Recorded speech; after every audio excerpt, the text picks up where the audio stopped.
ফেরেশতারা জাহান্নামের আগুনকে তেজ করো।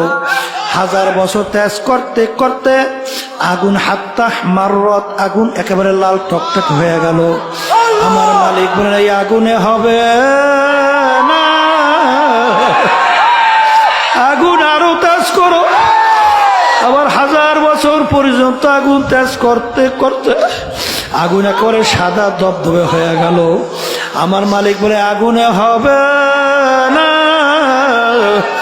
আগুন আরো তেজ করো।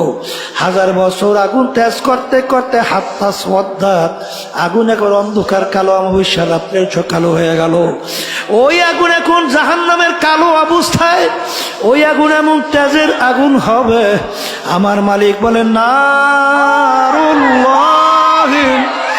মুকাদাতুল্লাতি তাত্তালিউ আলাল আফইদা, শরীরের যে কোনো জায়গায় লাগবে আগুন যাইয়া কলিজা পর্যন্ত পৌঁছা যাবে।